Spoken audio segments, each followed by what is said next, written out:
Ang umpisa sa bag-o na panahon sa simbahan na ato gitawag na Adbyento. Ang Adbyento, preparasyon sa pag-abot sa tuwang Ginoo. Dinhi sa Pilipinas, pag-abot sa bulan na Ber, makadungog ka ng mga music na Christmas. Labi na sa mga malls or dekorasyon sa Christmas, apan sa tinuod lang, dili pa panahon sa Christmas, kung di panahon pa lang sa Adbyento. Karon mao ang umpisa sa panahon sa Adbyento. Mao kini ang panahon na ato gipreparahan ang pag-abot sa atong Ginoo, ang pagpanganak ni Jesus. Ang mensahe sa atong panahon sa Adbyento na suwat ni San Pablo. In fact, sa atong first reading, ang iyang suwat sa taga-Roma. Ingon tang Adbyento, amo ang pagpaabot sa pag-abot sa atong Ginoo, pagpreparar. Dunay duha ka butang nga pwede nato preparahan ang pag-abot sa atong Ginoo. Ang una, mo'y gitawag nila in English, passive waiting. Unsa may passive waiting? Kanang samtang gahulat ta sa pag-abot sa atong Ginoo, wala tay gibuhat. No? Wala tay gibuhat nga pagpreparar sa pag-abot niya. Ang ikaduha, mo'y gitawag nila active way of waiting. Doon natay ginahimo o gihimo pagpreparar sa pag-abot sa tuwang Ginoo.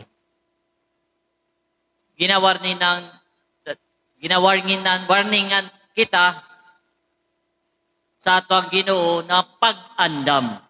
Unsay may mga butang na kinahanglan nato andamon.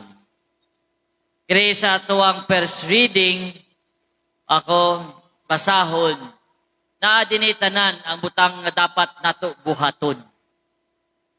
Una niingon, si San Pablo, hapit na matapos ang kagabihon ug duol na ang kabuntagon. Busa, unsa may una natong buhaton, kanang passive waiting, nasayod ka mo, ang unsa ng takna karon, mao kining panahon nga angay kamo, una, angay kita magmata. Let us be away. Unsa may mga butang usually, nabuhato nato kung kita, nagpreparar na walay gibuhat, unsa may gibuhat nato, unsa may mga butang dapat nga gibuhat sa usa ka tawo nga wala nagpreparar. Una, nga atong buhaton mao ning mga butang na kinahanglan natong usbon. Una, isalikway nato ang mga buhat nga iya sa kangit-ngit. Ibaw man taon sa ibuhat sa kangit-ngit, no? Puro tanan mga dili maayo. Di ba? Mao na ning panahon na isalikway nato. Bayaan nato, putlon nato ang mga butang nga iya sa kangit-ngit. Unya, Father, unsa may mga kangit-ngit, ikaw ra gyud makatubag. Unsa may mga kangit-ngit nga imo karon, dapat bayaan si mong kinabuhi. Ikaduha, isulob nato ang panalipod sa mga iya sa kahayag. Unsa pa yatong buhaton? Dili sa pagpatuyang, sa paghudyaka, o sa paghubog-hubog. Dili sa kahilayan, o sa kalawayan, dili sa pagpahig-away, o sa pagkamasi nahot. Mga kaigsunan, mao kinitanan ang mga butang nga kinahanglan nato.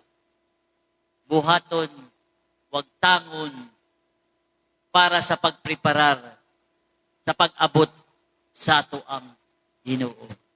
Kita nalay pili dinhi unsa man ay mga butang kinahanglanon tangtangon. Mao na nga dapat ang pagpreparar nato aktibo. Himua ang Ginoong Hesus nga imutig panalipod. Mao ni ang positibo, aktibo nga pagpreparar. Na himuo nato ang Ginoo nga atong tig panalipod. Unsa pa, ayaw kamo padaog sa inyong lawas nung kaibog. Kung himuon nato ang Ginoo atong tig panalipod, naay tulo ka butang na ako i-suggest sa tua na atong buhaton para kanunay ta magmata na dili nato mahikalimtan na madaog ta sa atuang lawas nung kaibog. It's a very nice symbol, no? Kita mo ng kandila, suga, simbolo raman na siya. Upat kasimana, no? Bago magpasko o pag-abot sa pagpreparar sa tuang Ginoo. Atok pasigahon kanunay ang atong suga, no? Kay mapawong gani, mabuhat yun nato ang kangit-ngit, ang mabutang sa kangit-ngit. Mao na nga dapat ato isulob ang atong tig panalipod nga mao ang atong Ginoo na kanunay kita musiga umahimog kahayag para dili ta makahimog mga mutang nga iya sa kangit-ngit.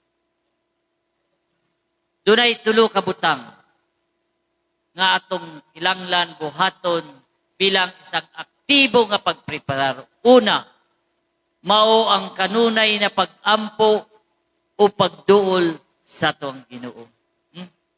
Dili ta muhunong og pag-ampo. Munay usa ka butang nga importante sa tanan nga atong buhaton sa pagpreparar sa pag-abot sa tuang Ginoo. Ikaduha, ang pagpaminaw sa isulti sa Ginoo ug atong buhaton. No? Atong buhaton. Unsay nahitabo sa panahon ni Noe? Diba kay wala sila naminaw? Diba? Wala sila naminaw. Sa gisulti sa Ginoo pinaagi kang Noe. Unsay lagi buhat?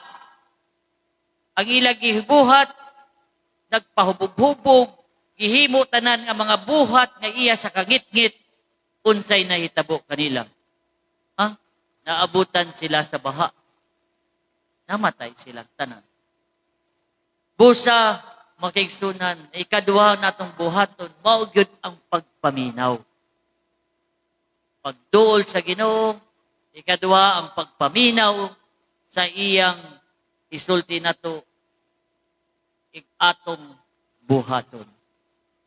Katulo, mao ang paghatag og dakong pagsalig sa atuang Ginoo. Kining tulong kabutang o kining tulo kabutanga dili dapat nato buhaton. Dili nato dapat hikalimtan para maandam kita kanunay sa pag-abot sa atuang Ginoo. Timan ini giingon sa atong ebanghelyo karon. Wala takibaw kung kunos moabot ang anak sa tawo basin kini moabot sa takna na dili kita preparado. Maayo jud na nga preparado ta, di ba? Wala ta basig ugma na takuhaon. Abot ang atong Ginoo sa atong kinabuhi. Busa mga kaigsunan, dapat mag-andam jud kita kanunay. Pagduol kaniya, pagpaminaw kaniya, o paghatag og dakong pagtuo sa isulti sa Ginoo sa tuwa. Mao kana ang maayong pag-andam sa pag-abot sa tuang Ginoo.